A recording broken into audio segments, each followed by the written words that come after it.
Good day, everyone, and welcome to the Ironman Show, exclusively on Hunters Bay Radio. Today we will be chatting with Ray Love, chair of the Ironman Muskoka Experience Committee, and just giving you a little overview about what this wonderful event coming up on August 30th is all about. Welcome, Ray.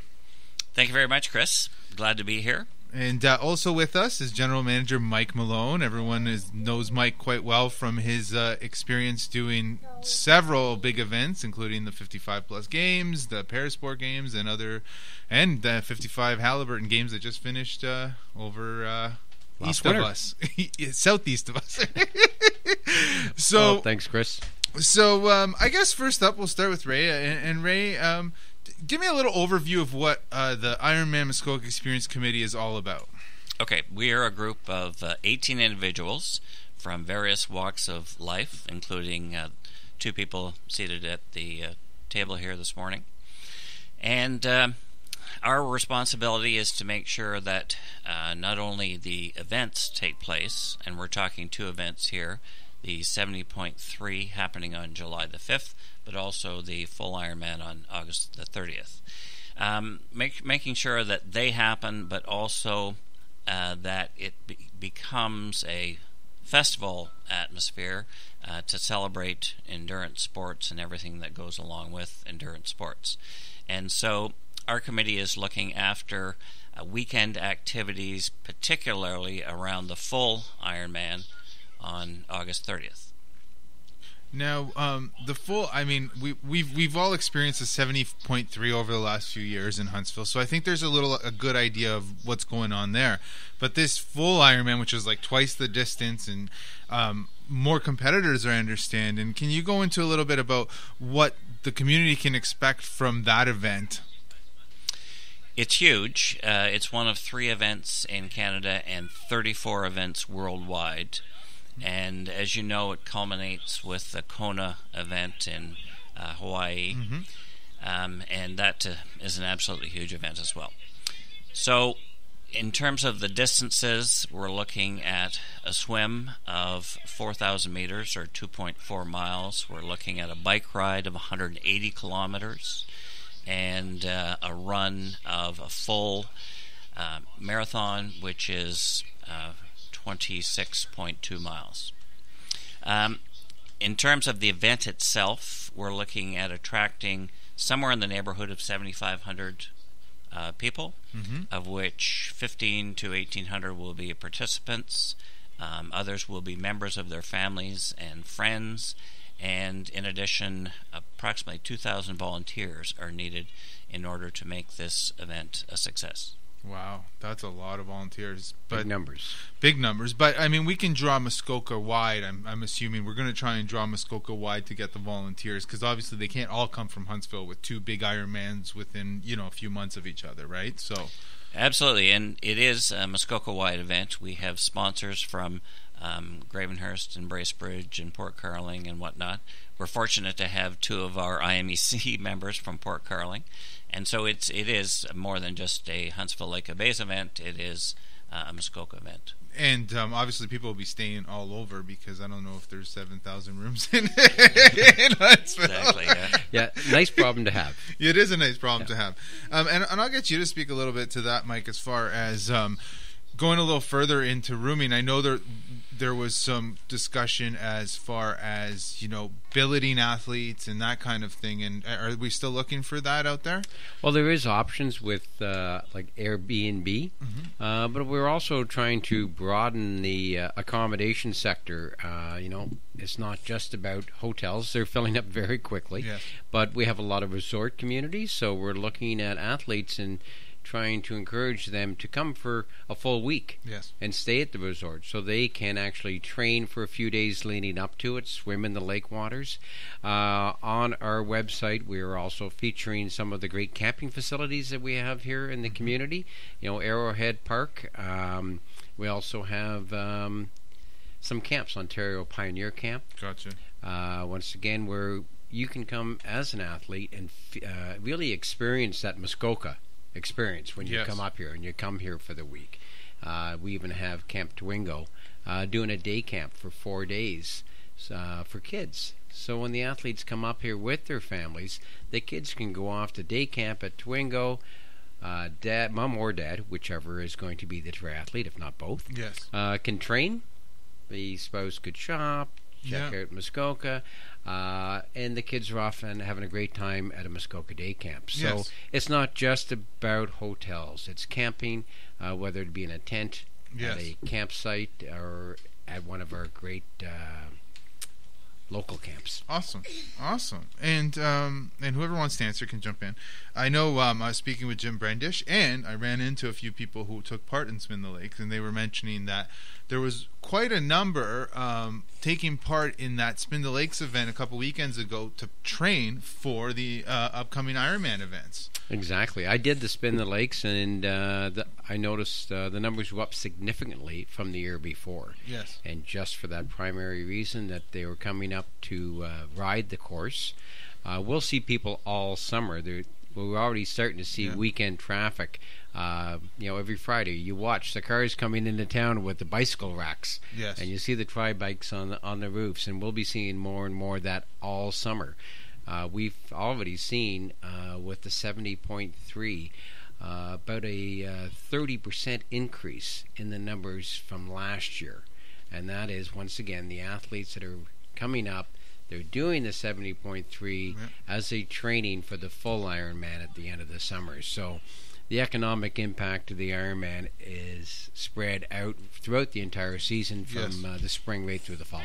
Awesome. I'll just add, Chris, that we know of at least 3 training camps that are happening prior to the full Ironman, and these are coaching companies that are bringing their athletes here to train on the course. Nice.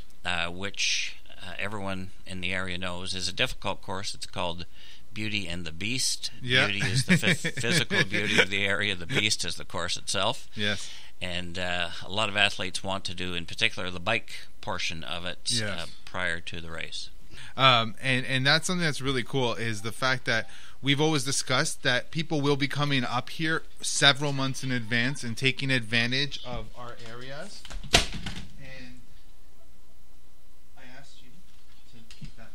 Okay, sorry, let's start that again. So, and, okay. And that's something that's really cool because it really just, we've discussed that before, it's going to impact us economically, not just on the actual weekends of these Ironman events where we'll have all the visitors, but well in advance. And this is still shoulder season until July. It's still shoulder season for Muskoka until we get to, July and August, really, right? Which is our high season. And having up to 100 people maybe coming at a few weeks or a few days at a time on a few different weeks is amazing, right? And I'll let whoever wants to just finish up a couple things. We got about a minute left before our break, so who wants to take off on that? Mr. Chair. I'll just echo that yes, training opportunities are huge and a real boon to the local economy, and I think an opportunity for local businesses to benefit, as you mentioned, in the shoulder season. So we're looking at people to partner with us on accommodations in particular in order to make the most of athletes coming up to train in the area. And we're just going to take a quick break, hear from our sponsors, and be right back. All right, welcome back to the Ironman Show, exclusively on Hunters Bay Radio. Today, just to reiterate, I have with me the chair of the Ironman Muskoka Experience Committee, Ray Love, and the general manager of the Ironman Muskoka Experience Committee and the Ironman Muskoka, Myke Malone. So, Mike, we were discussing off air a little bit about some of the intangible economic benefits, and can we explain a little bit to our listeners what that's about and what they are? Well, whenever there is an event in town, everybody automatically thinks about the dollars that come into the community right away. Yes. And that is always the direct economic impact. There's 2 other components. There's the ripple effect to that. Obviously bums in beds. We're feeding people in the restaurants. They're buying gas at the gas stations. They're the primary recipients of that economic impact. And sometimes you hear other businesses say, well, I didn't see anybody in my store, or, they did. We're not a retailer, so I don't feel that that economic impact. But it really does, because You know what? It's the primary recipients that are working more, and particularly in a hospitality-based community like Huntsville. More people are working in the shoulder seasons in the restaurants and the hotels.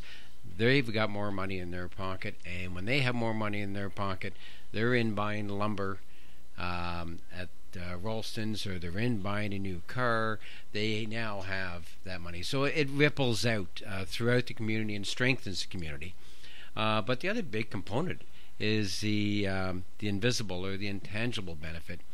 And when you see athletes coming and they get to experience firsthand what Muskoka has to offer, they come back. Yeah. It's like how many people that come up here and they're just wowed. Yes. There's so many people that have moved here, and I've never met anybody that's moved to Muskoka that said they did not like the move. Yes. It's infectious. So you get to experience Muskoka firsthand. So when we have these training camps, these triathletes are coming up 2 or 3 times over the course of the summer as they really enjoy the beauty and the beast, of course. They get to experience the restaurants and the hotels. They come back.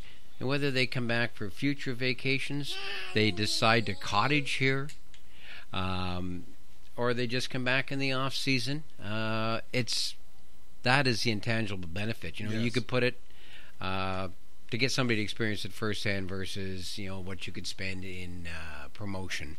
Yeah, it's true. Invaluable. Now I'll add to that too, and it's like I was saying when I was running into some of the cyclists who had come up here, and one of them just remarked. He goes, "This is the most wonderful area for biking or running or triathlons that you could possibly have." He says it is incredible to come up here, and we love coming up here. It was this gentleman was from the U.S., and he was speaking with a couple who he had become friends with, who were actually Russian in origin, and then there was another man from Spain originally. He lives in Toronto now with them, and then another gentleman, I think it's just a regular Canadian guy, and they were all banding, and that's the other cool, like it was like a United Nations of cyclists together, right? And they were all chatting, and I just started chatting with them because I heard them chatting about Spin the Lakes, and just to hear that from outsiders, that because we take it for granted here, that means a lot, and that goes to exactly what Mike was saying about these are the intangible benefits that people will come here, people see the beauty for what it is, and they will keep coming back for years to come. It's not just one time, right? So it's amazing when people come up from Toronto, and one of the first things they say is like, "Wow, you got stars in the sky up here." And we didn't even have to pay for them; they're just there. It's so true. Just on the international front, I've been communicating with a gentleman from Poland who's coming for the race. And he is so excited to be coming to Muskoka. So the sort of word about Muskoka is international. Nice. And yeah, we were. I'm also communicating with a fellow from Denmark that hopes to do the race this year. Everyone is finding out about not only the race itself, but the benefits of the area. Awesome. And now we're going to flip sides. That's good for that. We want to give everyone an introduction to what we're doing here. And so next is I'm going to get Ray to talk to everyone a little bit about the ancillary events, which are big community events. So here's another benefit to the community for hosting this is, guess what? You get to come and enjoy some wonderful things that are, happening just because we're hosting the Ironman events up here. So Ray, talk to us a little bit about some of the fun things that we can all come and see and do with our families. Absolutely. So let's start with the full Ironman. We have a number of activities planned in and around that weekend.